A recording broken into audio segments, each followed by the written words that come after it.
사랑과 은혜가 충만하신 하나님 아버지, 오늘 이렇게 한여름밤 저희를 이 자리에 불러주시고 함께 예배하며 기도할 수 있게 해주심에 감사드립니다. 무더운 날씨 속에서도 저에게 주시는 하나님의 사랑과 은혜는 언제나 시원한 바람처럼 저희 마음을 적셔주고 지친 몸과 마음에 힘과 소망을 더해주심을 고백합니다. 주님, 이 시간 하나님의 임재를 더욱 깊이 경험하게 하시고 주님의 뜻을 온전히 깨닫는 시간이 되게 하여 주옵소서. 성령님께서 저희의 마음을 열어주셔서 오늘 이 시간에 드려지는 모든 기도와 찬양이 하나님께 온전히 올려질 수 있도록 도와주시옵소서. 특별히 참석한 모든 성도님들을 기억하여 주시고 각자의 삶 속에서 겪는 어려움과 도전들을 주님께 맡기며 평안을 얻을 수 있도록 도와주시옵소서. 또한 오늘 이 자리에 함께하지 못한 분들도 주님께서 기억해 주시고 어디에 있든지 그들의 삶 속에 주님의 평강과 은혜가 넘치도록 인도하여 주시옵소서.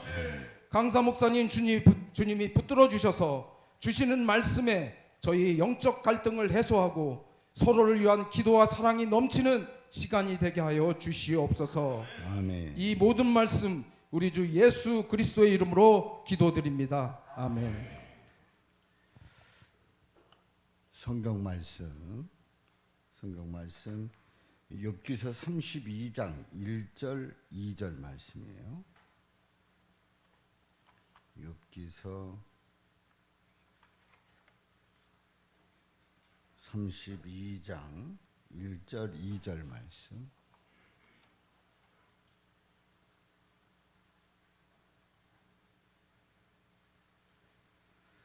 욥이 자신을 의인으로 여김으로 그 세 사람이 말을 그치니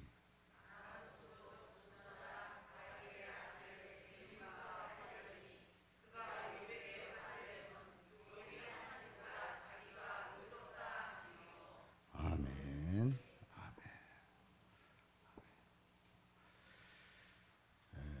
오늘은 네 번째 날입니다. 벌써 4일째가 되었어요. 우리가 지난 주일부터 욥기서에 있는 말씀을 함께 은혜를 나누는데요.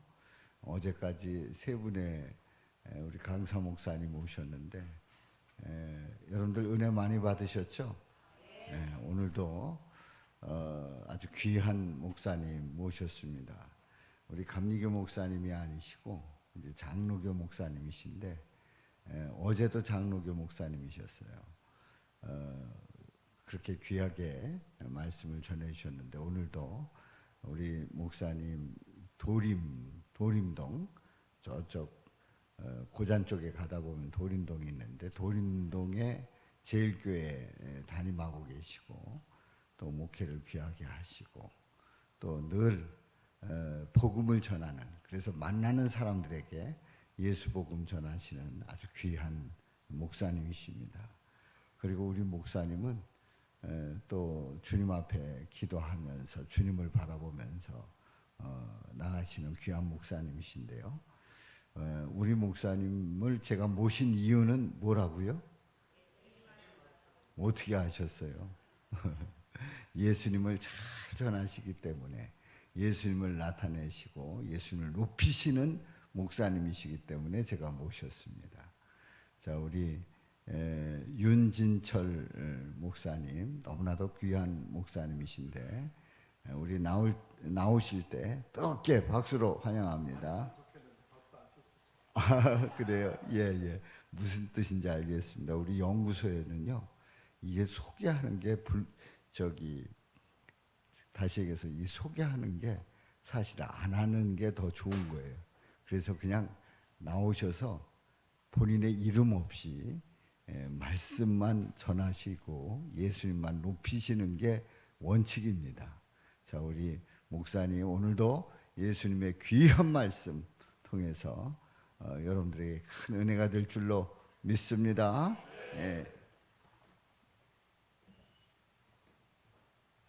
기도할까? 헌금 기도하겠습니다. 하나님 아버지 은혜와 사랑을 참으로 감사합니다. 예수님을 사랑해서 한여름밤 기도에 참석하면서 예수님 때문에 귀한 헌금을 드립니다. 주께서 받으시고 이들의 손길 위에 주의 놀라운 은혜와 복이 가득하게 하옵소서.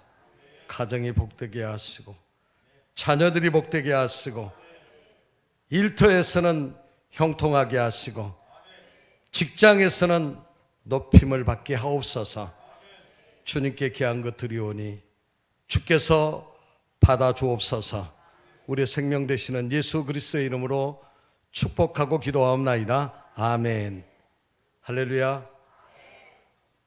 한여름밤 기도에 오신 것을 주님으로 축복합니다. 여기 오셨으면 제일 먼저 누구 만나야 된다고요? 예수님 만나야 돼요. 아무리 급한 일이 있어도 예수 만나는 게 1등이어야 합니다. 우선순위여야 돼요. 그리고 여러분들 여기에 잘 오셨습니다. 예수님 만나시고 저 바라보지 마시고 저를 통해서 말씀하시는 그 예수님만 바라보는 여러분들이 되어지길 바랍니다.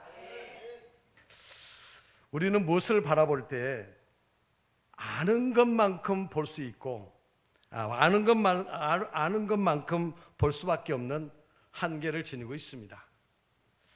우리의 영혼을 살리는 성경을 읽을 때도 그 내용이 무엇인지 아는 것은 아는 것과 모르는 것의 차이는 어떤 좋은 물건을 구입하고 또한 그것을 선택하는 것보다 너무나 귀합니다.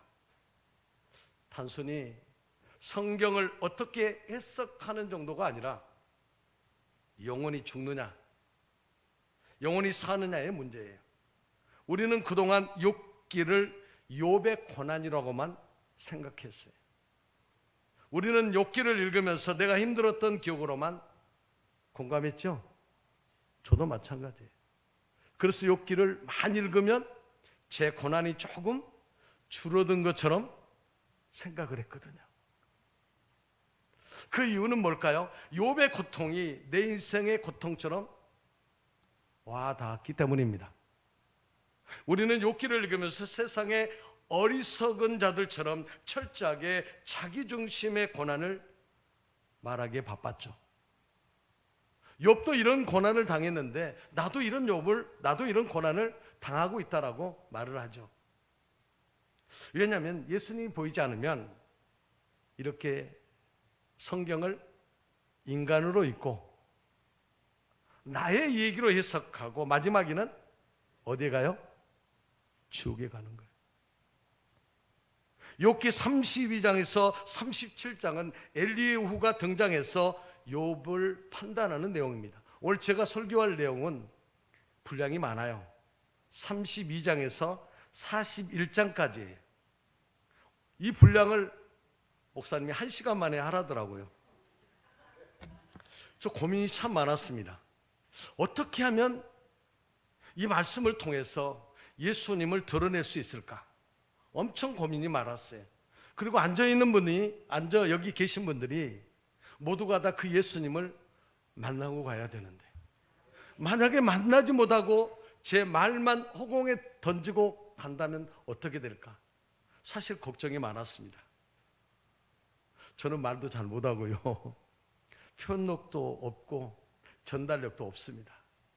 하지만 주님께서 여기에 세웠음을 확신하고 여러분들에게 말씀을 전하는 거예요. 그래서 욥은 예수님을 예표하는 인간이자 의인은 아니에요. 하나님은 욥을 의롭다고만 여겨주셨지 욥 자체가 의로운 것이 될 수는 없는 거예요. 왜냐하면 인간의 행위가 아무리 선하고 마음이 착하다고 해서 의롭게 되지 않기 때문에 모든 인간은 타락한 후에 하나님을 몰라서 영이 죽은 자들이 지었잖아. 그런데 욥도 죄악으로 가득한 인간에 불과한데 스스로 뭐라고 그랬어요? 자신은 의롭다라고 했어요. 엘리후는 그런 욥의 잘못된 생각을 고쳐주기 위해서 하나님께서 등장하도록 역사하신 거예요. 우리는 욥기에서 엘리후가 왜 갑자기 등장을 했는지, 그리고 왜 욥을 꾸짖는지에 대해서 잘 몰랐어요. 저도 몰랐고요. 아마 여러분도 몰랐을 거예요. 엘리후는 욥과 세 친구를 판단합니다. 엘리후도 욥처럼 예수님을 예표를 해요. 우리는 예수님을 부를 때 뭐라고 불러요? 예수 그리스도라고 부릅니다. 아멘. 욥기에 나타난 예수님의 속성은 예수님의 신성과 예수님의 인성과 그리고 하나가 더 있어요. 예수님의 사역입니다. 예수님은 모든 것을 정확하게 판단하시는 유일한 분입니다. 욥기 32장 1절로 5절에 보면 엘리후가 나설 수밖에 없는 이유를 말씀하고 있어요. 그 이유는 욥이 자신의 의로움을 계속해서 자기 세 친구에게 말을 하잖아요. 뿐만 아니라 욥을 향하여 정죄했던 세 친구에게도 똑같이 엘리후는 화를 냅니다. 엘리후는 그 중에서 가장 젊은 나이에 속한 사람이에요. 그래서 욥과 세 친구의 말이 다 말하기를 한 다음에 끝나기를 기다렸어요. 그리고 엘리후는 욥과 세 친구가 계속 논쟁을 벌였지만 해결이 될 기미가 보이지 않았어요. 그런데 엘리후는 그들의 말이 끝나지 않고 네 사람의 논쟁을 어떻게 합니까? 단번에 정리를 합니다. 엘리후는 선과 악을 판단하는 예수 그리스도를 예표합니다. 예수님은 인간이 도저히 해결되지 않았던 논쟁을 한마디로 정리하시는 전능하신 분입니다. 그 본문이 바로 마태복음 22장 32절 말씀이에요. 예수님은 죽은 자의 부활에 대한 논쟁을 할 때 한마디로 정리합니다. 뭐라고 하셔요? 하나님은 죽은 자의 하나님이 아니요 살아있는 하나님이시니라. 이 한마디로 정리합니다. 엘리후는 욥과 세 친구에게 자신도 말하겠다고 말을 해요. 욥기 32장 6절로 22절까지는 엘리후가 말을 꺼낸 이유에 대해서 정확하게 설명하고 있습니다. 엘리후는 자신의 나이가 어리기 때문에 자신의 생각을 말하려고 기다렸어요. 영에 대한 문제는 육신의 나이와 아무런 상관이 없습니다. 하나님을 아는 순서는 나이 순이 아닙니다. 신앙생활을 오래 했느냐, 오래 하지 않았냐에도 상관이 없어요. 아무리 몇십 년 신앙생활을 해도 예수님 못 만나면 지옥 가는 거예요. 지금 이 시대는 다 종교생활하고 있어요. 저 역시도 종교생활에 찌들었던 자입니다. 저도 예수님을 못 만나면 지옥 가야 합니다. 근데 주님은 놀랍게도 기독교 미래연구소를 통해서 예수님을 만나게 했습니다. 아마 남 목사님도 똑같이 그런 말씀을 하셨을 거예요. 그동안 제가 예수님을 몰랐더라고요. 예수님을 만나지 않았습니다. 지옥 가야 할 자로 정해져 있었어요.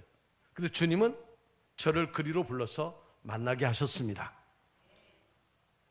여러분들 지금 남 목사님이 여기 계시는데 여러분 정말 너무너무 잘하신 거예요.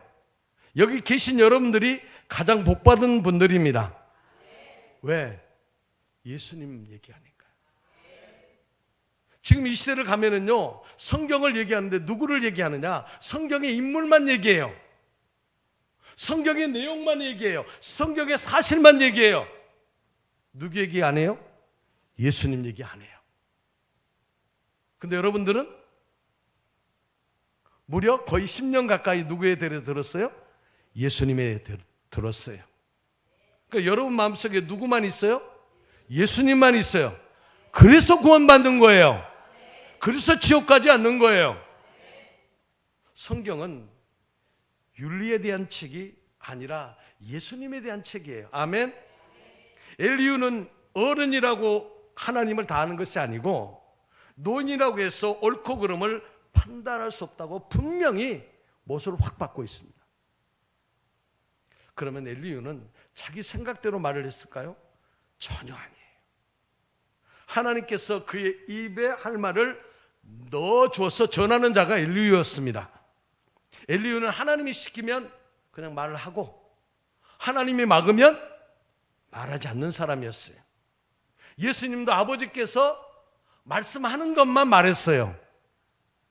지금 엘리후가 입을 열어 말하는 이유는 하나님께서 말하도록 강하게 역사하셨기 때문입니다. 그래서 욥기 32장 20절 22절 제가 읽겠습니다. 띄면 같이 읽으면 좋겠는데 제가 읽겠습니다.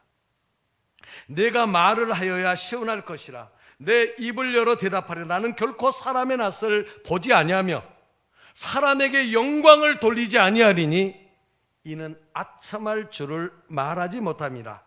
만일 그리하면 나를 지으신 이가 속히 나를 데려가시리로다. 그렇게 고백하고 있어요. 엘리후의 말은 사람을 기분 좋게 하거나 기쁘게 만들기 위한 목적이 아니었어요. 저는 여러분들에게 기분 좋으라고 이런 얘기 하는 게 아니에요. 여러분들의 감정을 막 끌어들여서 막 즐겁게 행복하도록 하기 위해서가 아니에요. 누구를 말하게 했어요? 예수님이요. 예수님은 여러분들을 사랑하기 때문에 지금 8월 15일 이 쉬는 날 휴가들 많이 갔더라고요. 안 가고 지금 여기 와 계시잖아요. 물론 갔다고 해서 제가 그분들을 나무라는 건 아니에요. 왜냐하면 무엇보다 가장 중요한 것이 이 자리였기 때문에 여러분들이 여기에 나온 줄로 믿습니다. 엘리후는 오직 하나님께 영광을 돌리기 위해서 말을 합니다. 예수님의 말씀은 인간에 대한 재미있는 얘기나 감동을 주는 내용이 단 하나도 없습니다. 예수님은 창조주이시자 구원자이신 하나님, 그러니까 자신에 대해서 선포하신 거예요. 그런데 우리가 닫힌 성경과 열린 성경이 있습니다. 욥기 1장에서 31장까지는 좀 더 정확히 말하면 예수님의 고난을 예표합니다. 1장부터 몇 장까지요? 31장까지. 그러니까 여러분들이 성경을 읽을 때 욥의 1장부터 31장까지는 누구의 고난? 욥의 고난이 아니라 예수님의 고난으로 읽으면 여러분들은 엄청난 주님의 은혜가 임합니다. 예수님이 고난을 당하셨다라고 했을 때 신성이라고 생각하면 전혀 안 돼요. 왜냐하면 예수님의 신성은 고난을 받거나 죽지 않기 때문에 예수님의 인성이 고난을 받으셨다고 이해를 해야 합니다. 예수님에게 인성이 있다는 의미는 예수님은 여러 감정을 가지고 계신다는 거예요. 예수님은 저와 여러분처럼 슬픔과 기쁨과 예로움과 즐거움의 모든 감정을 다 가지고 계신 분이에요. 그리고 예수님은 우리처럼 똑같이 육체를 가지고 계십니다. 그래서 예수님도 우리처럼 고통을 느끼시고 피곤함을 느끼시는 분이에요. 성경 사복음을 읽어보면 그대로 다 나와 있습니다. 그렇다면 욥기와 관련한 예수님의 감정은 무엇이었을까요? 예수님도 인성 100%를 가지고 계시기 때문에 우리와 전혀 다를 것이 없는 분이었어요. 인간의 모습으로. 욥기는 이렇게 예수님께서 구원 사역을 위해서 죽음의 길을 갈 때 느끼는 슬픔과 고통의 감정을 그대로 다 담아서 기록한 책이 뭐라고요? 욥기입니다. 그러므로 욥은 예수님의 고난을 예표하는 인물뿐이에요. 성경은 욥을 말하기 위해서 욥기를 기록한 것이 아니라 누구의 고난을 말하기 위해서? 예수님의 고난을 말하기 위해서. 그래서 욥기 32장부터 37장에 나오는 엘리후의 핵심은 단 하나입니다. 엘리후는 욥의 잘못을 아주 정확하게 지적을 합니다. 42장 7절에 보니까 여호와께서 욥에게 이 말씀을 하신 후 여호와께서 대만 사람 엘리바스에게 이르되 내가 너와 내 친구에게 노하노니 이는 너희가 나를 가리켜 말한 것이 내 종 욥과 같이 옳지 못함이니라. 그렇게 기록하고 있습니다. 하나님은 욥의 세 친구와 엘리후를 정확하게 구분하십니다. 하나님은 엘리바스와 두 친구에게는 그들이 욥에 대해서 할 말이 옳지 않다라는 거예요. 하지만 엘리후에 대해서는 다른 말씀을 하지 않고 있어요. 이것은 세 친구가 욥의 잘못된 행위를 지적했을 때 엘리후가 욥의 잘못을 말한 것은 옳다라고 하는 뜻을 지니고 있어요. 우리는 욥기를 잘 이해하기 위해서 욥의 구조를 욥기 구조를 잘 알아야 돼요. 욥기 1장에서 31장까지는 욥이라는 인물을 통해서 예수님의 인성을 전부 다 드러내고 있습니다. 이게 예수님의 인성이에요. 그리고 예수님께서 고난을 당하실 때 어떤 감정과 어떤 마음과 모든 상황을 겪으셨는지 자세하게 설명하고 있습니다. 그리고 욥기 32장에서 37장에 나타나는 엘리후도 예수 그리스도를 예표합니다. 이 땅에 오실 그리스도는 무엇이 옳고 무엇이 그른지 판결을 내리심을 말씀하고 있어요. 엘리후는 욥의 잘못을 지적해요. 그런데 이것이 바로 선악을 판단하시는 그리스도의 모습입니다. 그리고 이제 욥기 38장에서 42장은 하나님의 말씀을 통해서 예수님의 신성이 무엇인지를 정확하게 다 알려주고 있습니다. 제가 왜 이 얘기를 하냐면요, 3일 동안 여러분들이 다 들으셨을 거예요. 그죠? 들었는데 다시 한번 여러분들에게 정리를 해주어서 욥기의 구조를 알고 그렇게 구조를 알고 읽었을 때 오는 그 감격은요, 이루 말할 수 없습니다. 그래서 엘리후는 예수님의 인성에서 예수님의 신성으로 넘어가는 그 중간에 등장하는 인물이에요. 예수님은 속죄사역을 다 이루시기 전까지는 자신을 뭐라고 그러냐면 인자라고 해요. 인자. 그러니까 사람의 아들이라는 얘기예요. 하지만 부활 이후에는 도마가 예수님을 향하여 뭐라고 고백합니까? 나의 주, 나의 하나님이라고 고백해요. 아마 예수님이 인성을 가지고 계셨을 때는 철저하게 막으셨어요. 그런데 예수님이 부활하신 다음에는 도마에게 한마디도 하지 말라고 거부하지 않았어요. 왜냐하면 예수님은 죽으시기 전까지 인성이 강조가 되고 부활하신 후에는 전부 다 신성이 강조되기 때문입니다. 이것이 바로 예수 그리스도의 사역입니다. 예수님은 어느 하나의 역할만 감당하시는 분이 아니에요. 예수님은 만왕의 왕이시고, 아멘, 선지자이시고 유일한 대제사장입니다. 왜냐하면 엘리후의 판단이 곧 그리스도의 판단이 되기 때문이에요. 우리가 엘리후의 말을 논리적으로 연결하면은요, 전혀 다른 해석이 나올 수밖에 없어요. 이해가 안 된다는 얘기에 다시 말씀을 드리면, 아니 왜 욥은 그렇게 하나님께서 엘리후를 통해서 막 야단을 치는데 왜 엘리후에 대해서는 아무 말씀을 안 하냐고요. 이해가 되나요? 저도 성경을 읽으면서 이해가 안 됐어요. 그런데 분명한 것은 하나님께서 엘리후를 통해서 말씀하게 하신 것은 누구를 말하기 위해서? 예수님을 말하기 위해서. 할렐루야. 우리는 하나님께서 우리에게 계시하는 방법으로 표면이 아니라 이면이신 예수님을 중심으로 욥기를 관통하고 해석하고 읽어야 합니다. 그렇게 되면 지금까지 닫혔던 어떤 인간도 이해하지 못했던 욥기라는 비밀의 문이 활짝 열리게 돼요. 그리고 하나하나 열릴 때마다 아마 감격 속에 빠지게 될 거예요. 제가 욥기를 많이 읽었습니다. 아마 욥기도 설교를 참 많이 했고요. 그런데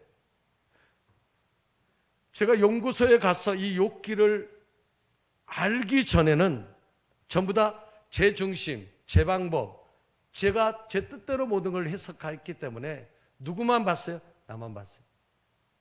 그런데 욥기를 예수님으로 보고 예수님으로 해석하니까요, 이것은 정말 느낄 수 없는 엄청난 감격과 감동이 오더라고요. 왜? 예수님을 만난 사람이 그런 은혜를 받게 됩니다. 우리의 옳고 그름은요, 진리가 아니에요. 욥이 비록 예수님을 예표하는 인간이었지만 그리스도는 아니었어요. 인간이 타락한 가장 큰 이유는 누가 되고 싶어서? 하나님 되고 싶었어요. 이것이 인간이 타락한 뒤로 떠나지 않는 가장 큰 욕심이에요. 우리나라에 예수가 몇 명이라고요? 무려 50명이 있대요. 이해가 안 되죠? 꼽을 수 있잖아요. 누구요? 금방 몇 사람 꼽을 수 있죠? 50명 정도 기래요. 우리는 할 수만 있으면 하나님도 끌어내리고 그 자리에 올라가고 싶어 합니다. 창조주는 피조물인 인간을 사랑해서 창조하셨지만 피조물인 인간은 창조주조차 죽이고 싶어하는 지역으로 가득해요. 종종 우리 집사람이 다른 사람에 대해서 말을 할 때 제가 하지 말라고 그래요. 다른 사람에 대해서 얘기하면 자신이 누가 돼요? 하나님이 된다니까요. 왜, 여러분들 느낌이 안 오세요? 저는요, 주님이 그런 은혜를 주셨어요. 상대방에 대해서 나쁜 얘기를 하려고 하면 네가 왜 하나님 노를 하냐. 물론 타락한 죄성이 있기 때문에 저도요 가끔씩 합니다. 안 한다는 얘기가 합니다. 왜? 나도 모르는데 저도 모르는데 나오는데요. 어때요? 잘못된 거 보면 잘못됐네. 왜 저렇게 하니? 이런 것이 나올 수밖에 없는 것이 바로 죄성을 지닌 바로 우리들이거든요. 똑같아요, 여러분들이요. 인간은요, 틈만 나면 누구의 자리에 올라가요? 예수님 자리에 올라가요. 하나님 자리에 올라간다니까요. 그래서 뭐가 필요하다고요? 회개가 필요한 거예요. 아멘. 우리는 예수님을 닮아가야 하지만 예수님 자체가 될 수 있다. 될 수 있을까요? 없어요. 우리는 예수님을 이용하다가 기회가 되면 어때요? 그 자리에 올라가고 싶어하는 죄성으로 가득해요. 우리는 하나님 앞에서 나의 죄를 고백하고 예수님의 판결만을 기다려야 하는 존재가 바로 저와 여러분입니다. 우리는 욥기를 몰랐던 자들이에요. 욥기만 모르는 게 아니에요. 하나님도 모르고 예수님도 몰랐습니다. 여러분 몇십 년 다니면 예수님 알까요? 몰라요. 저도 신앙생활 한 지가 79년부터 했으니까 상당히 오래됐죠. 근데 제가 예수님을 안다고 말 그대로 굉장히 껍적거렸어요. 근데 주님은 철저하게 제가 예수님을 모른다라고, 하나님을 모른다라고 말씀해 주시죠. 근데 실제로 보니까 제가요, 하나님을 티끌만큼도 모르더라고요. 그냥 제가 하는 말이 아니에요. 1분 앞으로 알 수 있어요? 없잖아요. 근데 하나님 알아요? 모르잖아요. 근데 사람들은 어때요? 내일이면 내가 잠 푹 자고 일어나면 내일이 오겠지. 내일 볼 수 있는 사람은 하나님의 은혜가 아니면 보지 못합니다. 그래서 우리는 어때요? 욥기만 모르는 것이 아니라 성경 전체를 몰랐고 하나님이신 예수님도 몰랐고 또 예수님이 어떤 역할을 하고 어떻게끔 성경에서 말씀하고 있는지에 대해서 전혀 몰랐던 자들이 바로 저와 여러분이었습니다. 그런데 주님은 이 시간 저와 여러분을 불러주셨어요. 그죠? 월요일부터 화요일, 수요일. 아마 모든 목사님들이 다 예수님 얘기했을 거예요. 제가 보지 않아도 거의 그렇게 얘기했을 거예요. 여러분, 예수님이 이 땅에 오신 목적이 뭘까요? 모든 인간들을 죄인 만들어서 구원해 주시러 오셨습니다. 내가 죄인 안 되면 구원 받아요, 못 받아요? 못 받는다니까요. 예수님이 오신 목적이에요. 예수님은 죄인을 만들어서 그 죄인이 예수님께로 와야지만이 구원받도록 하신 분이 예수님의 사역이었어요. 근데 바리새인들 왔어요? 안 왔어요. 종교 지도자들은 안 왔어요. 왜? 예수님 필요 없었거든. 누가 왔어요? 창녀, 세리, 죄인. 정말 그 당시에 전부 다 버림받고 없어져야 할 인간들만 예수님께 왔어요. 그들은 구원받았어요. 그래서 구원은 인간의 의로움으로 이루어지지 않고 예수 그리스도의 사역으로만 이루어집니다. 그러므로 예수님이 우리를 평가하실 때 나는 거침없이 예수님 앞에 엎드려 죄인임을 고백하고 나의 죄인됨을 자랑해야 돼요. 어떤 문제가 풀리지 않을 때요, 저는 이제 친구 목사님들이 많잖아요. 어떤 그 문제가 굉장히 막 꼬였을 때 제가 죄인이라고 고백을 하니까 그 문제가 순식간에 해결이 되더라고요. 안 될 것 같죠? 내가 죄인이다 라는 말 한마디에 모든 것이 정리가 되더라고요. 그렇게 할 자신이 있나요? 부부싸움에도요, 내가 죄인이라고 고백하고 싸움 돼야 안 돼요? 안 된다니까요. 한번 해보세요. 되나 안 되나? 실제로 어떤 관계가 다 틀어졌을 때 내가 죄인이다, 나는 죄인일 수밖에 없다 라고 고백하면요, 그 사람이 더 이상 할 말이 있다 없다? 없어요. 실제로 제가 경험한 거고 아마 주님이 그렇게끔 하시기 위해서 이 땅에 오신 분이잖아요. 그러므로 예수님이 우리를 평가하실 때 나는 거침없이 그 앞에서 죄인임을 고백하고 죄인됨을 자랑하시기를 바랍니다. 그렇다면 예수 그리스도의 대속 사역은 무엇일까? 욥기 33장에서 엘리후는 자신의 말이 하나님의 성령에 의해서 나오는 것이라고 말을 하면서 욥에게 귀를 기울이라고 강하게 촉구를 합니다. 엘리후는 성령의 권위를 앞세워서 욥이 스스로 의롭다고 한 말에 대해서 정확하게 지적을 해요. 방금 전까지 욥과 욥의 세 친구가 논쟁을 벌이던 모습은 이제 온데간데 없어요. 그리고 네 사람 모두가 엘리후의 말에 귀를 기울이게 돼요. 지금 엘리후는 욥의 악함이 무엇인지 판단했지만 엘리후는 자신의 생각으로 말하지 않았다는 거예요. 엘리후에게 말하도록 역사하신 분은 바로 하나님이십니다. 엘리후는 하나님의 영에 의해서 움직이는 사람이었어요. 엘리후는 세 친구처럼 욥을 처음부터 정죄하지 않았어요. 거만한 자세로 비웃지도 않았고요. 엘리후는 욥을 향하여 부드럽게 얘기를 해요. 엘리후가 말하는 캐릭터는 바로 예수님이 말씀하시는 캐릭터예요. 예수님은 엘리후처럼 죄인에 대해 판결하실 때 막 윽박지르던가요? 내 인연 그러던가요? 안 하잖아요. 이 나쁜 년, 이 세리 같은 놈 안 하잖아요. 예수님은요, 자기 백성의 죄를 지적할 때요 절대 두려움을 주지 않았어요. 아멘. 예수님은 자기의 백성이 죄를 고백할 수 있도록 아주 부드러운 음성으로 말씀하셨더라고요. 이것이 바로 예수 그리스도의 온유함이고 대속의 사역입니다. 하나 예를 들어볼까요? 예수님께서 골고다 언덕의 중간에 십자가에 못 박혔을 때 그 강도 하나가 뭐라고 그래요? 예수여, 당신의 나라에 갈 때 나를 어떻게 해달라? 기억해달라. 여러분, 이 강도는 평생 동안 무슨 짓만 했어요? 강도짓, 살인짓만 했어요. 회개했어요, 안 했어요? 안 했어요.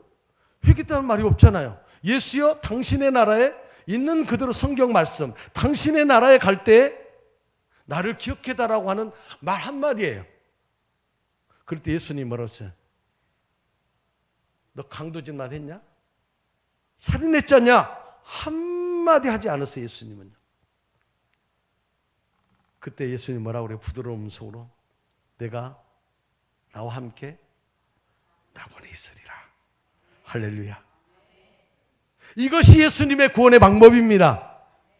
그렇다고 여러분 나쁜 짓 말하라는 얘기가 아니에요.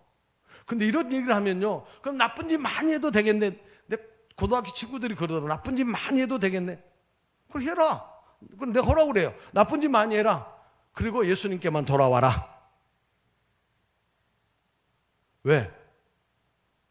예수님은 어떤 죄인도 용서하시는 분입니다. 근데 우리가 몰랐던 얘기가 있더라고요. 여기 33장 13절로 33절에 보면 엘리야는 하나님께서 인간에게 말씀하시고 징계하시는 의미와 이유와 목적에 대해서 이야기하시며 자신의 지혜로 욥을 깨우쳤어요.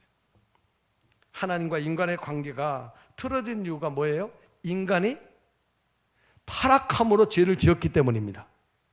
하나님과 인간의 관계를 회복할 수 있는 인간은 이 세상에 있다 없다? 없어요. 하나님과 인간의 관계를 회복할 수 있는 분은 예수님밖에 없습니다.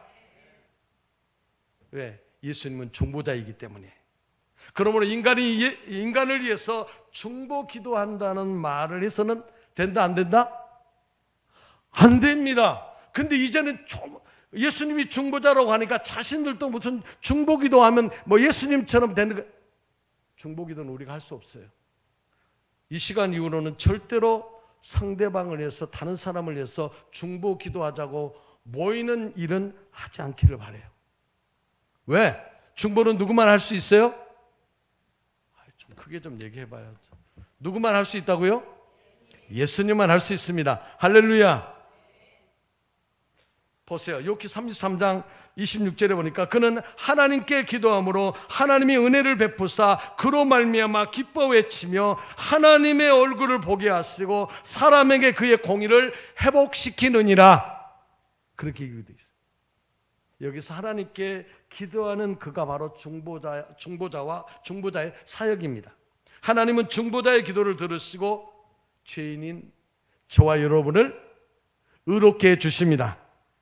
그러니까 중보자는 누구뿐이라고요? 크게 얘기해 보세요. 누구뿐이라고요? 아멘. 바로 엘리야가 가진 지혜는 하나님에 대한 지혜였어요. 엘리야는 하나님이 누구신지, 하나님이 어떻게 일하시는지를 욥에게 가르쳐 주었어요. 가르치는 일은 바로 예수님께서 속죄 시기 동안에 하신 모든 사역이에요. 예수님은 오늘날 우리에게 친히 가르쳐 주십니다. 우리 누구도 욥기를 열어달라고 하신 적이 있어요, 없어요? 없어요. 하나님을 알게 해달라고 구하셨나요? 안 했어요, 저도요. 우리는 그저 구원받고 싶어서 열심히 내 생각대로 종교 생활에 매달렸던 자들입니다. 우리는 기도를 많이 하면 하나님이 기뻐하신 줄 알았어요. 아까 이 철마산 제가 자주 왔어요. 오후 4시에 와서 9시에 내려갔어요. 하루 이틀 한 거 아니에요. 거의 제 기억으로는 한 7년 정도 한 것 같아요. 근데 그것이 맞는 줄 알았어요. 근데 그게 아니더라고요. 누구를 높이려고 했어요? 저를 높이려고 했어요. 얼마나 주님이 책망하시는지. 그러니까 누구 기도했다고요? 저 잘 되라고, 교회 잘 되라고, 성도 많아지라고, 이런 기도만 했더라고요. 예수님 안 구했어요. 하나님 안 구했어요. 죄에 대해서 회개하지 않았어요. 왜? 그렇게 열심히 기도하면 되는 줄 알았거든요. 저희 집사람이 가장 싫어하는 게 금식이었어요. 저 금식 굉장히 많이 했습니다. 1년에 일주일 금식 기도하는 것은 밥 먹듯이 했고요. 근데 그것이 내 의를 드러내려고 했던 아주 더럽고 추악한 방법이었어요. 그렇다고 교회가 엄청나게 부흥이 됐느냐, 성도들이 바뀌느냐, 하나도 안 바뀌었어요. 사람의 영혼을 변화시킬 수 있는 것은 오직 예수 그리스도이십니다. 아무도 그 변화시킬 수 없어요. 여러분의 남편도, 여러분의 아내도, 여러분의 자녀들도 변화시킬 수 없어요. 여러분, 예수님 당시에 영생을 받고자 했던 가장 열심히 노력했던 사람들이 누구인 줄 아세요? 유대교 종교 지도자들이었어요. 우리는 안 그랬나요? 성경을 열심히 읽었죠? 성경 많이 읽었잖아요. 많이 외우셨죠? 근데 그들도 똑같았어요. 예수님을 직접 보고도 안 믿었어요. 예수님이 그렇게 메시아이고 구원자이고 말씀을 해도 그들은 절대 길을 다 꽉 막았어요. 우리는 그들과 전혀 다를 바가 없는 자들이었어요. 그런데 하나님이 특별한 은혜를 베풀어 주셨잖아요. 욥기를 열어주셔서 예수님의 고난의 깊이를 알게 하시고 성경을 인간이 아니라 예수님으로 볼 수 있는 길을 보여주셨습니다. 성경을 예수님으로 보지 않고 읽지 않으면 성경은 절대로 열리지 않아요. 왜냐하면 성경은 특별 계시기 때문에. 근데 인간의 속성은 어때요?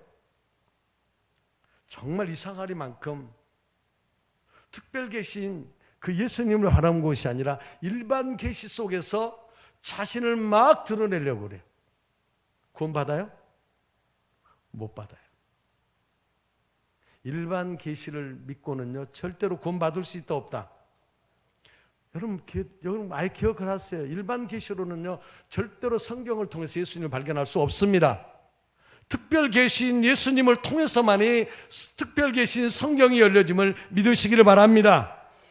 바로 엘리후의 역할은 옳고 그름을 가려내고 선과 악을 판단하는 일이었어요. 엘리후가 예수님을 예표하는 가장 큰 이유이기도 하고요. 성도는 하나님을 왜 기쁘게 해드리실까요? 인간은 하나님께 영광을 돌리는 목적으로 창조가 된 거예요. 하지만 인간은 하나님을 거부하고 타락했어요. 타락한 인간은 하나님의 진노를 불러오는 존재가 돼요. 타락한 인간은 하나님을 기쁘시게 할 수 있다 없다? 없어요. 누구만 하나님을 기쁘게 할 수 있어요? 예수님만. 할렐루야. 인간은 절대 하나님을 기쁘시게 할 수 없어. 근데 우리는 하나님을 기쁘시게 하겠다고 열심히 헌신합니까? 헌신하지 말라는 얘기가 아니에요. 예수님을 만나면 기도하지 말라고 그래도 기도하게 되고, 헌금하지 말라고 그래도 헌금하게 되고, 헌신하지 말라고 그래도 헌신하게 되고, 이렇게 바뀌어진다는 거예요. 근데 예수님 못 만나고 하면 누구만 드러내요? 나만 열심히 드러내다가 마지막에 제가 지옥이라는 말을 참 많이 해요. 여러분 어디 가서 지옥이라는 말을 들을 수 있어요? 교회 안에서만 들을 수 있다니까요. 지금은 어디에서도요 지옥이라는 말을 들을 수가 없어요. 천국이라는 말을 들을 수 없어요. 왜? 싫어하거든. 근데 우리는 지옥을 아무리 얘기해도 기쁘다 안 기쁘다? 기쁘잖아요. 우리 지옥 안 가잖아요. 지옥 안 가요. 왜? 예수님이 우리를 구원해 주셨잖아요. 엘리후는 이제 욥기 34장 10절로 30절에서 행위대로 갚으시는 공의로우신 하나님에 대해서 말씀을 해요. 제가 중간중간 말씀을 드리는 이유는 전체를 다 해야 되는데 하나하나 하면은 아마 며칠 동안 밤을 새워가면서 해도 못할 거예요. 왜? 그만큼 분량이 많아요. 근데 제가 중간중간 중요한 부분만을 가지고 여러분들에게 말씀을 드리는 거예요. 하나님은 사람의 행위 속에서 선과 악을 보시는 분입니다. 타락한 인간에는요, 선과 의가 전혀 없어요. 하나님께서 행위로 보시면 인간의 의도 악하기 때문에 전부 다 지옥에 가야 돼요. 또 지옥 나오죠? 이런 악한 인간을 살리기 위해서 이 땅에 오신 분이 예수님입니다. 예수님은 행위가 온전하게 완전하신 분이 예수님입니다. 그래서 예수님의 의와 하나님의 의는 똑같아요. 아멘? 동일하라는 얘기입니다.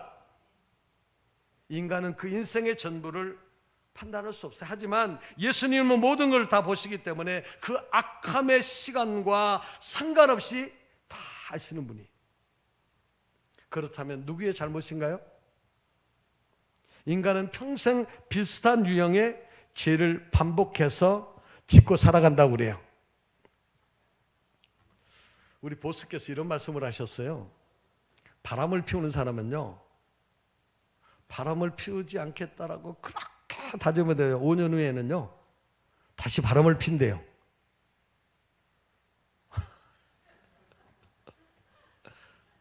이 말씀을 끊임없이 말씀하셨어요. 근데 그 말이 틀린 말이 아니더라고. 인간은요 어느 순간에 뭔가 기억이 지워지면 다시 그리로 돌아가라고 하는 죄성을 지니고 있습니다. 그렇다고 의심하지 마세요. 안 그래요? 의심하면 안 돼요. 한 번 못 믿으면요 그 의심의 꼬리가요 계속 일어납니다. 그렇죠? 그래서 뭐가 생겨요? 의처증이 생기고 의부증이 생기는 거예요. 그냥 믿어줘요. 제가 그 좋아하는 목사님 한 분에 이런 얘기를 하시더라고요. 결혼을 했으면 일단 남편이든 아내가 바깥에 나가면 절대 뭐하고 돌아오냐고 물어보지 말래요. 실제로 그러더라고. 절대 바깥에 나가서 한 어떤 거에도 물어보지 말라고 그래요. 왜냐하면 자신도 모르게 좀 꺼림칙하게 있으면 거짓말 하잖아요. 이게 인간이에요. 그러니까 집에 있을 때 손잡고 행복하게 살려라는 거예요. 집 안에 있을 때만. 제가 좀 잘못 얘기한 건가요? 그분의 얘기를 들어서 제가 종종 지금 이걸 얘기하다가 여러분들을 보면서 성령께서 생각나게 하시니까 얘기를 하는 거예요. 인간은요 의를 선택한 자가 아니라 죄를 선택했어요. 인간의 죄성은 알면서도 죄의 불구덩이로 알아서 들어가는 미련함의 극치를 보여주는 것이 인간이에요. 욥은 하나님 원망했어요, 안 했어요? 성경 읽어보세요. 했어요, 안 했어요? 안 했어요. 하나님을 거역하고 싶은 생각도 전혀 없었어요. 그러나 피조물이 창조주를 모르고 인간이 하나님의 뜻을 깨닫지 못하는 것 그 자체가 뭐라고요? 악입니다. 그러므로 인간은 어떤 어려움을 당하게 되면 처음에는 주변 사람들에게 탓을 해요. 그 다음에 얼마 지나서 환경을 탓하고, 그 다음 나중에는 누구를 원망해요? 잘 알잖아요. 하나님 원망하잖아요. 하나님이 어디 있냐고 말이야. 하나님이 왜 이런 지경까지 몰고 가느냐고 말이에요. 저도 많이 그랬거든요. 제 모습을 지금 얘기하는 거예요. 여러분에게 얘기한 것이 아니라. 이것이 바로 타락한 인간의 전형적인 모습입니다. 욥과 세 친구는 계속 대화를 했지만 결론이 났어요, 안 났어요? 성경 읽어보서 안 났어요. 그들의 주제는 인간의 죄와 의에 대한 문제였기 때문에 더욱 중요해요. 바로 이 역할을 감당하신 분이 누구라고요? 예수 그리스도입니다. 예수님은 인간의 죄와 의의 모든 문제를 해결해 주시기 위해서 오셨어요. 욥기 35장 2절에 보면 그대는 이것을 합당하게 여기냐, 그들은 그대의 의가 하나님으로부터 왔다는 말이냐, 이렇게 물어요. 이 말씀은 내가 하나님처럼 의로운가라고 하는 질문이에요. 욥은 자신의 세 친구 앞에서 자신의 의로움을 말할 수 있었어요. 하지만 엘리야의 말 한마디 한마디가 그의 가슴 속에 깊이 파고들었어요. 인간은 하나님의 형상으로 창조되었기 때문에 본능적으로 의로워지고 싶은 생각이 있어요, 없어요? 있어요. 남을 도와주면 으쓱하잖아요. 그죠? 좋은 일 하면 내가 좀 다른 사람에게 좀 알려졌으면. 이게 인간의 본성이라니까요. 저한테도 그것이 가득합니다. 이럴 때 오는 뿌듯한 감정이 뭐라고요? 인간의 의로움이에요. 그런데 인간의 의는 불완전합니다. 타 종교는 의로워지기 위해서 수행과 깨끗한 삶을 추구하죠. 하지만 착하게 살고 깨끗한 삶을 추구해도 인간의 의인은 구원과 아무런 관계가 없습니다. 면벽 10년이라는 거 아세요? 벽만 보고 10년. 어디 갔어요? 그거 고백했잖아요. 지옥에 간다고. 제 삼촌도요, 아주 유명한 큰 스님이었어요. 졸지 마세요. 그분도요, 자기가 지옥에 간다고 저희 어머님한테 고백을 했어요. 저희 어머님의 제일 큰 오빠거든요. 스스로 지옥에 간다고 그랬어요. 왜? 안답니다. 그래도 왜 못 오느냐? 못 올 수밖에 없죠. 인생을 다 하나님 없는 인생 살았는데 깨끗하게 살지 않았잖아요. 그죠? 열심히 수행했잖아요. 자기가 붙여대려고 했잖아요. 결국 가는 곳은 지옥밖에 없어요. 그래서 우리 어머님이 뭐라는 줄 아세요? 예수 믿어야 되겠다. 고백이에요, 고백. 저희 어머님. 그리고 저희 어머님 예수 믿고 천국 갔어요.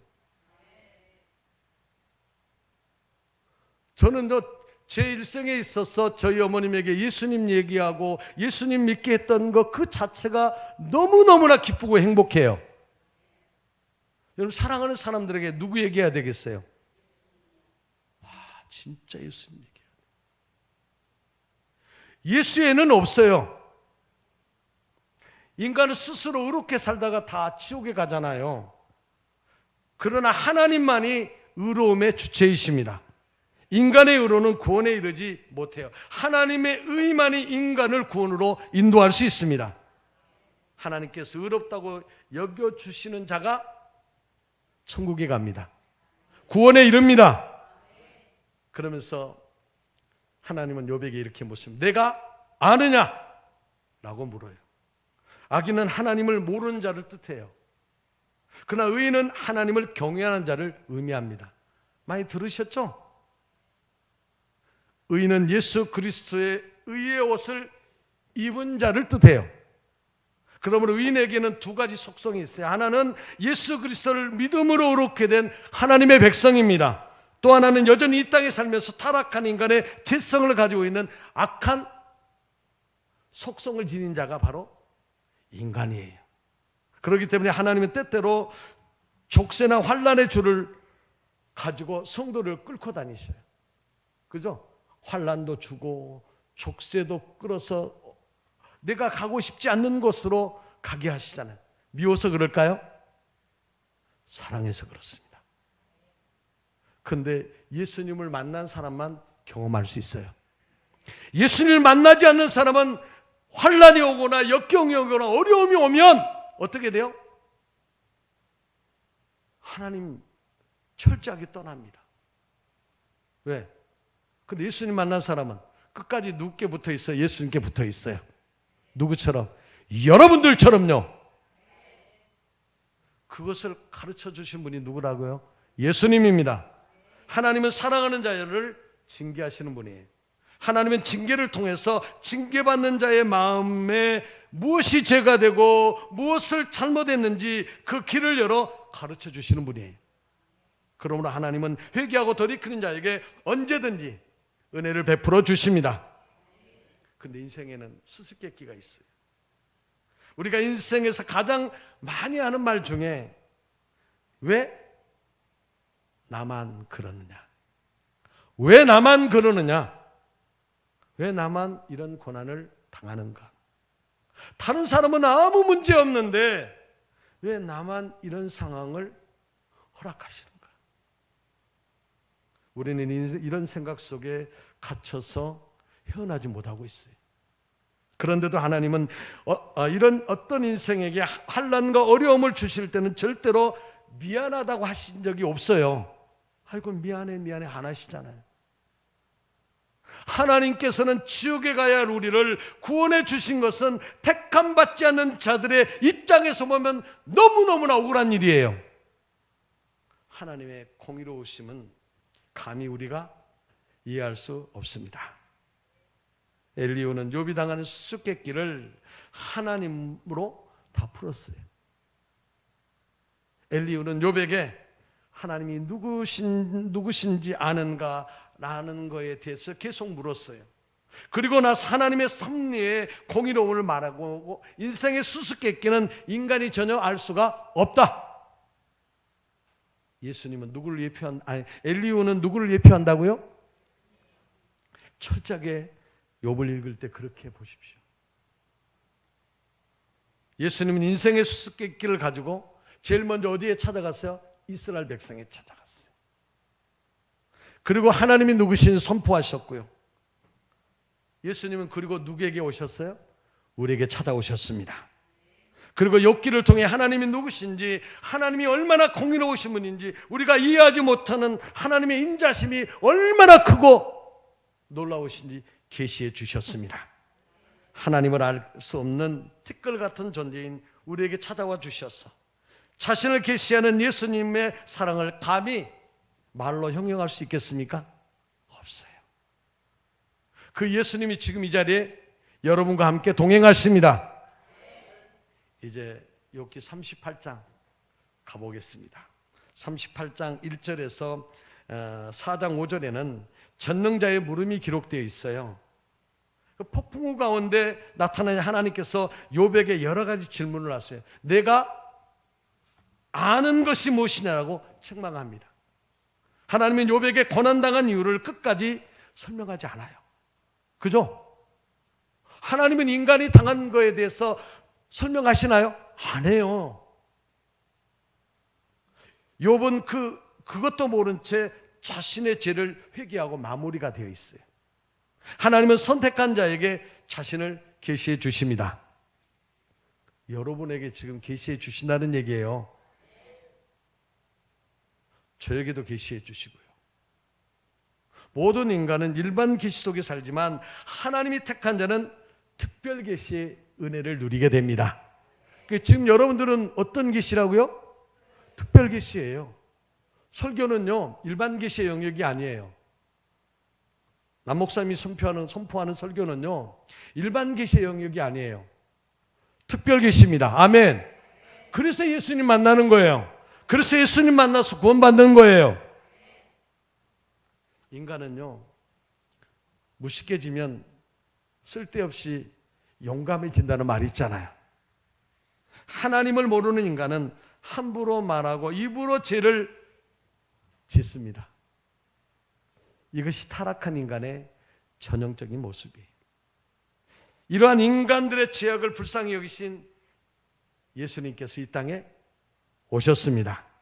예수님은 죽음의 한계를 가뿐히 넘어서는 전능하신 하나님이십니다. 제가 이제 얘기하는 건 전부 신성을 얘기하는 거예요. 인간은 물의 소압 때문에 깊은 바다에 들어가서 걸어 다닐 수 있어요? 없어요. 어느 지점까지는 갈 수 있지만 그 깊은 속에는 들어갈 수 없습니다. 그러나 하나님이신 예수님은 능히 걸어 다닐 수 있는 분입니다. 제자들이 배를 타고 건너갔을 때 바다 물결이 굉장히 세차게 일어나잖아요. 그때 예수님이 물 위를 걸어서 제자들에게 오잖아요. 근데 이것을 여러분들 성경에서 찾을 수 있어요? 없어요. 근데 욥기는 정확하게 말씀하고 있어요. 욥기 38장 19, 16절에 보면 내가 바다의 샘에 들어갔느냐 깊은 물 밑으로 걸어다녀 보았느냐 그렇게 말하고 있어요. 여러분 성경은요 있는 그대로 구약 성경에 나타나 있는 그대로를 찾으려고 하면요 절대로 예수님을 볼 수가 없습니다. 전혀 다르게 계시가 돼 있어요. 근데 우리 예수님은요 모든 구약의 기록을 성취하셨습니다.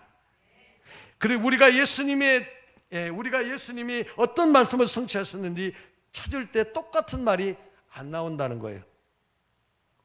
나오나요? 안 나와요. 똑같이 나오는 말도 있어요. 있기는. 그런데 거의 얼마 되지 않습니다. 왜냐하면 성경은 암호로 기록되어 있어요. 예수님의 인성도 너무너무 신비롭지만 예수님의 신성은 더더욱 말할 수가 없어요. 욥은 제대로 알지 못하고 하나님을 함부로 판단했어요. 읽어보세요. 욥기를. 그래서 하나님은 욥에게 내가 무엇을 아느냐고 계속 물으신 거예요. 그러면 욥에게만 물을까요? 우리에게도 똑같이 물어요. 왜? 성경은요, 먼저 누구를 보라고요? 예수님을 보고 난 다음에 그 다음에 그 성경을 통해서 누구를 보라고요? 나를 보라. 그런 문제길이 됩니다. 근데 사람들은 어때요? 성경을 직접 적용을 해요. 그죠? 왜? 그러면 굉장히 좋을 거예요. 근데 그러나 문제길은 안 됩니다. 예수님이 빠진 성경의 모든 해석은 인간이 아무리 자신에게 대입한다 할지라도 해결이 되지 않습니다. 왜? 예수님이 빠진 성경은요, 이미 사람에게 주는 해결해 줄 수 있는 내용이 아니기 때문에. 그래서 하나님이 욥에게 내가 무엇을 아느냐고 계속 물으신 거예요. 하나님은 인간이 아는 것이 없음을 강조합니다. 여러분 아십니까? 굉장히 많은 지식을 가지고 있는 것처럼 내 머릿속에 대단한 것 있죠. 그런데 어느 순간에 다 없어져요. 제가 아는 어떤 분은요, 자기 어머님이 치매가 오셨대요. 그런데 이런 걱정을 하더라고요. 목사님, 우리 어머님이 치매를 걸려서 예수님 몰라 그러면 어떻게 하죠? 그럼 어떻게 생각하세요? 치매 이전까지만 주님이 인정하십니다. 아멘? 치매는요, 어쩔 수 없어요. 다 누구에게나 옵니다. 올 수 있어요. 그리고요, 그 전에 주님이 다 해결해 주시잖아요. 그죠? 걱정합니까? 안 합니다. 그런데 보는 자하고 보지 못하는 자가 있더라고요. 죄는 하나님을 모르는 인간의 악함을 뜻한다고 그랬죠. 예수님 모든 인간이 하나님을 모른다고 고백하도록 만든 뒤에 예수님은 자신의 의를 부어주시기 위해서 오셨어요. 요한복음 9장 41절 볼까요? 예수께서 이르시되 너희가 맹인이 되었더라면 죄가 없으려니와 본다 하니 너희 죄가 그대로 있느니라. 아멘. 다시 읽어볼까요? 예수께서 이르시되 너희가 맹인이 되었더라면 죄가 없으려니와 본다고 하니 너희 죄가 그대로 있느니라. 여기 본다는 뜻은 하나님을 안다는 뜻이에요. 예수님이 말씀하신 보지 못한다는 것은 영적인 의미를 담고 있습니다. 의인은 하나님을 볼 수 있습니다. 그러나 죄인은 하나님을 보면 곧바로 죽어요. 그래서 예수님은 너희가 죄인이라고 고백하면 그 죄를 자신의 의로 덮어서 너희가 의인이라고 주장하면 그 죄는 없어지지 않는다고 말씀하신 거예요. 예수님을 만나는 자에게는 하나님을 모른다는 죄인의 고백을 듣기를 원해요. 예수님은 자신이 죄인이라고 고백하는 자를 예수님의 의로 덮어서 구원해 주고 싶으셨습니다. 또 그런 자를 다 구원하십니다. 욥처럼 아무 말도 못하는 무지한 자들이 누구라고요? 우리들이었어요. 하나님은 우리를 무지한 자로 만드세요. 아멘. 그러니까 기도할 때 나 하나님 몰라요. 그렇게 기도하시라는 거예요. 나 하나님 모릅니다. 예수님 모릅니다. 그렇게 고백을 하면 주님께서는 어떻게 하신다고요? 야, 너 그렇게 나 모르냐? 그렇게 책망하신 것이 아니라 자신을 철저하게 깊이 계시해 주십니다. 그렇게 고백하지 않는 사람들이 이 땅에 너무 많다는 거예요. 여러분 놀라지 마세요. 한국교회 97%가 예수님을 믿지 않는다는 거 아세요? 놀라지도 않으시네. 그러면 12만 목회자 중에서 97%가 예수님을 모른다는 결론이 나오죠? 그러면 그분들에게 설교를 듣고 일반 계시로 설교를 들은 그 성도들은 어떻게 할까요? 너무너무 가슴이 아프지 않나요? 그죠? 주님 그들이 예수님 알게 해주세요. 아멘. 예수님 알게 해야 되잖아요. 영원히 죽어가는데 어떻게 일반 계시로 말하냐고요. 남 목사님 설교 듣다가요, 한 번씩 다른 교회 설교, 목사님 설교 들어보세요. 들을 수 있어요, 없어요? 못 듣습니다. 안 들려요. 어떻게 그게 일반 계시로 설교하면서 그 설교를 듣고 구원받을 수 있느냐는 얘기. 못 듣습니다. 제가 남 목사님을 올려드리려는 것이 아니라 저와 똑같이 예수님을 사랑하고 예수님을 위해서 목숨을 걸고 예수님을 전하는 분이기 때문입니다. 올리려고 그런 게 아니에요.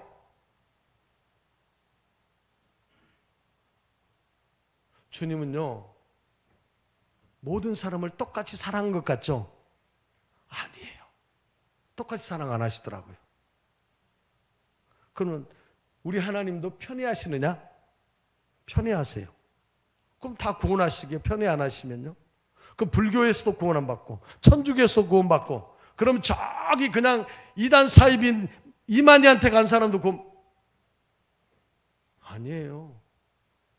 예수님을 나의 구주로 고백하는 사람만 구원하십니다. 그래서 교만했던 나를 하나님 앞에 철저하게 복종시켜야 돼요. 아멘. 제가 하나씩 이제 정리를 해야 되겠죠. 하나님은 욥에게 너는 나를 아느냐라고 물으실 때 우리는 인생을 살면서 모든 것을 알지 못해요. 우리는 인생이라는 수수께 속에서 살다가 하나님이 부르실 때 죽음을 맞이하죠.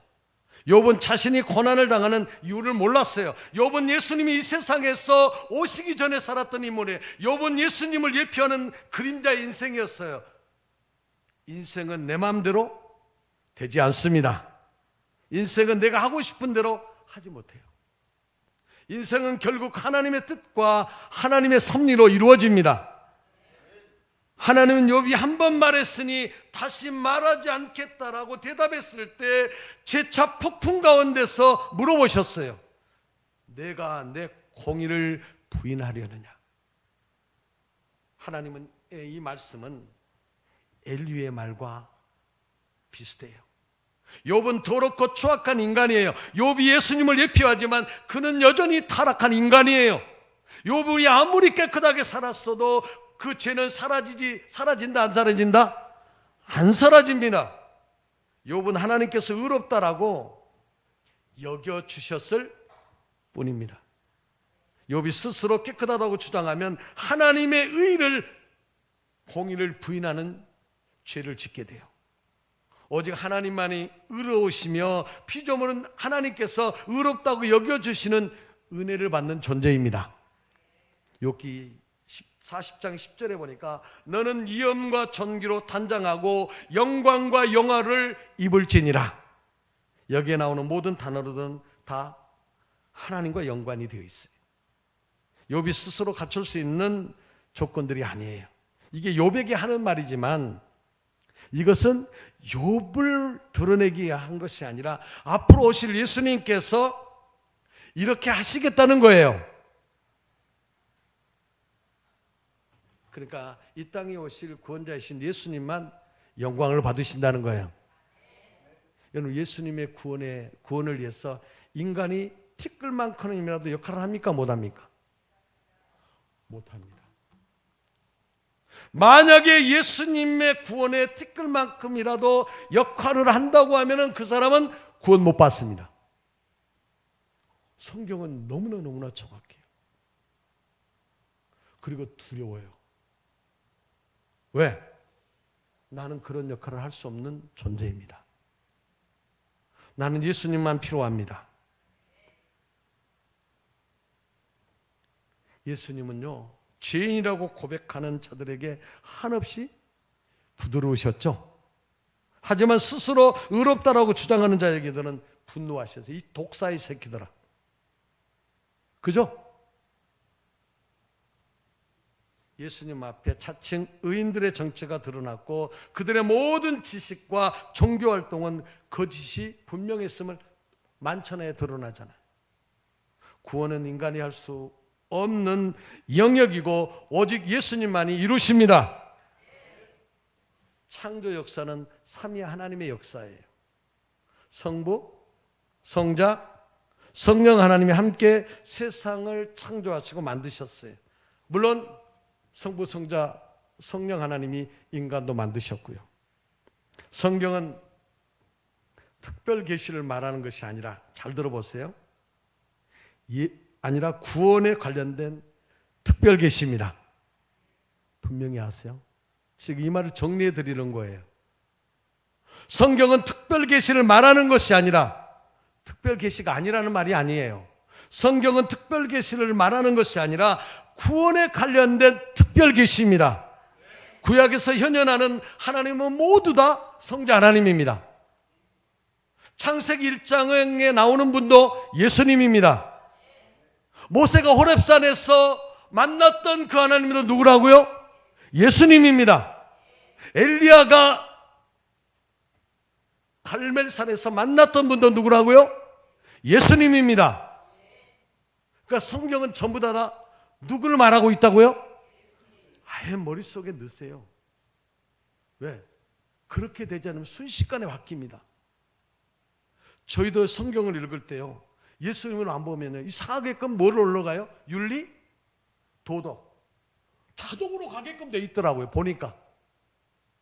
성경은 윤리와 도덕을 말하려고 기록된 게 아니에요.